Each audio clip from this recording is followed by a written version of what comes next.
Welcome dears.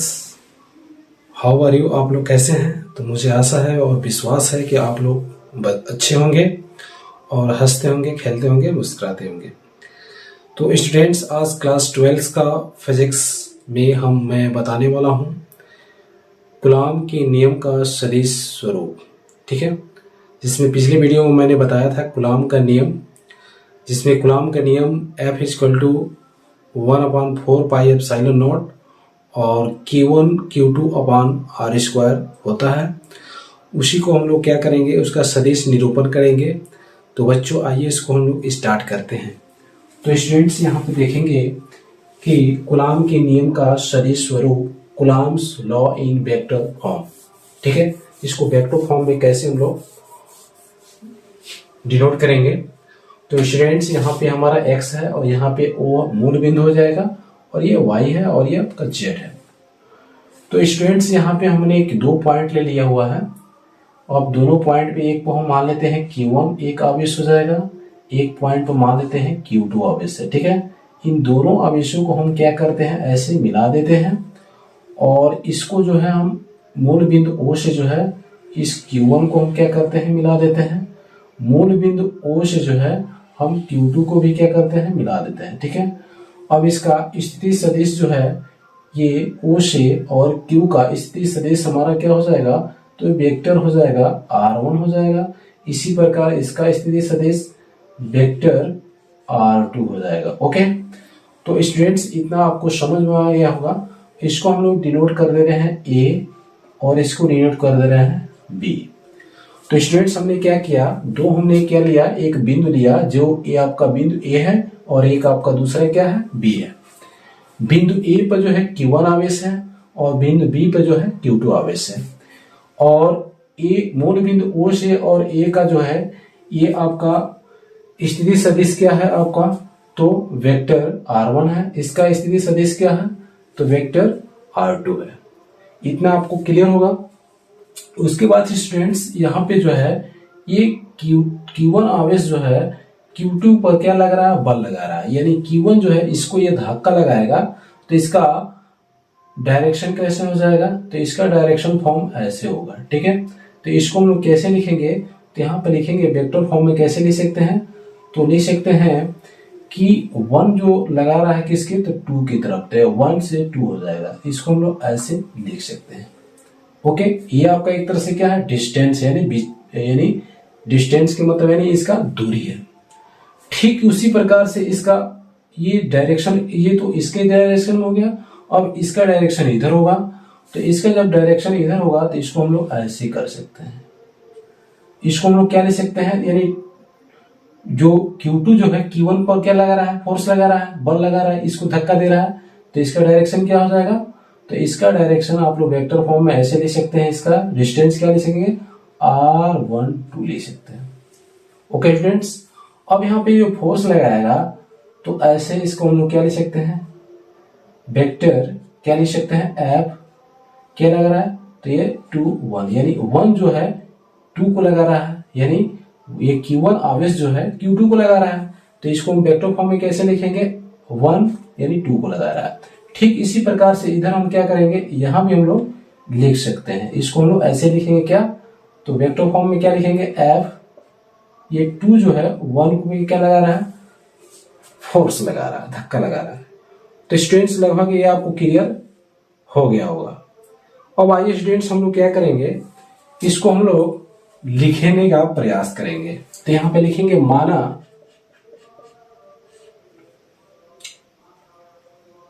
Q1 व Q2 दो आवेश है जिनका स्थिति सदिश क्रमशः वेक्टर R1 व वेक्टर R2 है। इतना हम लिख सकते हैं। उसके बाद यहां पे हम क्या लिखेंगे,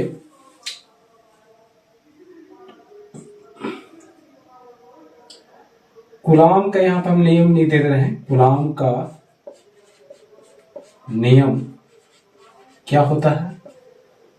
तो कूलाम के नियम F इक्वल टू होता है 1/4πε0 Q1 Q2 upon R square. इसी नियम के इस्तेमाल से हम लोग इसका निरूपण हम लोग करने वाले हैं। तो स्टूडेंट्स, यहाँ पे आपका ये Q1 और Q2 दो आवेश हैं जिनका स्थिति सदिश क्रमशः वेक्टर R1 एवं वेक्टर R2 है। इतना आपको क्लियर हुआ। अब यहाँ पे Q2 आवेश के कारण Q1 पर क्या लगाया? बल लगाया जा रहा है। तो यहाँ पे लिखा जाएगा Q2 आवेश के कारण Q1 आवेश पर लगाया गया बल। ओके, तो इसको हम लोग कैसे लिखेंगे? कूलाम के नियम से Q2 आवेश के कारण Q1 पर, तो इसको हम लोग क्या लिख सकते हैं? Q2 यानी दूसरा जो है आवेश जो है 2 नंबर का आवेश है, ये Q1 पर बल लगा रहा है, तो हम लोग इसको ऐसे लिखेंगे यानी 2 1 यानी 2 जो है 1 पे फोर्स लगा रहा है। ठीक है, तो इसको हम लोग क्या लिखेंगे? 1/4πε0 Q1 इंटू Q2 अपॉन क्या लिखेंगे? R स्क्वायर होता है। तो इसको हम लोग क्या लिख सकते हैं? मॉड फॉर्म में लिख सकते हैं।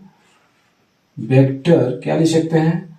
1 2, ठीक है, इसका स्क्वायर, और यहाँ पे एकांक सदिश हो जाएगा R1 2। चूंकि यहाँ पे लिख दे रहे हैं एकांक सदिश, आपने क्लास 11 में पढ़ा होगा, तो यहाँ पे एकांक सदिश आपका क्या होता है? तो आपका वेक्टर A अपॉन क्या होता है? मॉड में होता है। ठीक है, तो मॉड इतना आपने पढ़ा होगा। उसके बाद यहाँ पे आपका क्या दिया हुआ है? तो वेक्टर कैप क्या दिया? 1 और 2 दिया हुआ है। तो इसको हम लोग क्या लिख सकते हैं?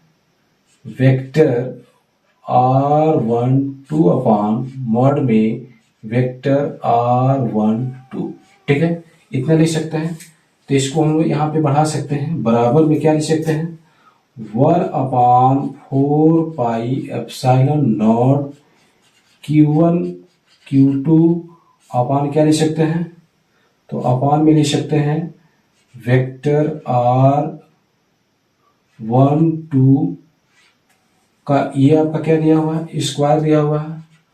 और यहाँ पे फिर आप क्या लिखेंगे? यहाँ पे जो है ये कैप जो दिया हुआ है इसका मान इतना आ गया, तो इसको क्या लिखेंगे? वेक्टर R1 2 अपॉन मॉड में वेक्टर R1 2। ठीक है, तो यहाँ पे देख सकते हैं दोनों, यहाँ पे 2 हाथ है, यहाँ पे एक हाथ छिपा हुआ है, तो इस पे अगर गुणा किया जाए तो कितना हो जाएगा? यानी Q हो जाएगा। ठीक है, तो इसको हम यहाँ पे लिख सकते हैं F1 2 इक्वल क्या हो जाएगा? 1/4πε0 Q1 Q2 अपॉन क्या हो जाएगा? जब इसका गुणा इसमें किया जाएगा तो ये हो जाएगा क्या? मॉड में वेक्टर R1 2 का Q, और यहाँ पे हो जाएगा R1 2। तो इसको मान लेते हैं समीकरण नंबर फर्स्ट। ठीक है, इतना आपको लगभग क्लियर हुआ। अब आइए हम लोग सेकेंड दूसरा स्टेप लेते हैं। यहाँ पे दूसरा स्टेप आपका हो जाएगा Q1 आवेश के कारण Q2 आवेश पर लगाया गया बल। ओके, तो यहाँ पे Q1 के द्वारा Q2 पे, यानी Q1 जो आवेश है ये Q2 पर क्या लगा रहा है? फोर्स यानी धक्का लगा रहा है। ठीक है, तो इसके लिए हम क्या लिखेंगे? कूलाम के नियम के अनुसार ये हो जाएगा आपका Q1 आवेश के कारण Q2 पर लगाया जा रहा है। ठीक है, तो ये हो जाएगा 2 हो जाएगा 1, यानी 1 जो है 2 पे फोर्स लगा रहा है। ठीक है, तो हो जाएगा 1/4πε0 Q1 Q2 अपॉन मॉड में क्या हो जाएगा? तो वेक्टर हो जाएगा R21 का स्क्वायर और एकांक सदिश आपका क्या हो जाएगा R21 हो जाएगा। ठीक है, तो एकांक सदिश का निकाला जाएगा तो क्या मिलेगा आपका, तो इसका भी इस पहले समीकरण के हिसाब से क्या मिलेगा, तो 1/4 पाई एप्सिलॉन नॉट, उसके बाद Q1 Q2 अपान, ये भी आपका क्या हो जाएगा पहले की अपेक्षा, ये भी आपका हो जाएगा मॉड में क्या लिखेंगे R21 का Q, और यहाँ पे क्या लिखेंगे वेक्टर R21, ये हो जाएगा समीकरण नंबर आपका 2 हो जाएगा। ठीक है, अब चूंकि यहाँ पे लिखेंगे, यहाँ पे लिख दे रहे हैं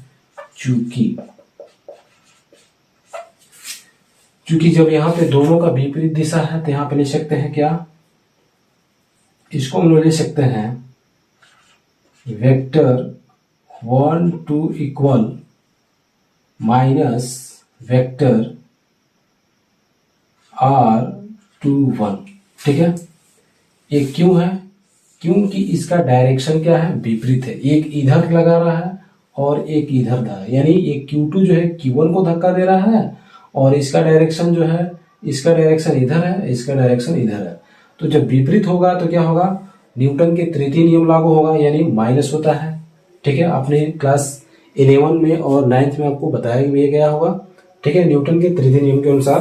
तो यहाँ पे जो है इसका डायरेक्शन क्या है विपरीत है, इसलिए इसका क्या हो जाएगा, ये माइनस होगा। अब क्या करेंगे, अगर इसको हम क्या करते हैं, ये R12 को के स्थान पे -R21 लिख सकते हैं, जैसे आपका कहाँ दिया है 1 2 यहाँ पे दिया हुआ है, तो 1 और 2 जो है इसके स्थान पे माइनस क्या लिख सकते हैं। अब यहाँ पे लिखा जाएगा, इसको मान लेते हैं हम लोग, अगर मान लेते हैं समीकरण नंबर 3 मान लेते हैं, तो यहाँ पे लिखेंगे समीकरण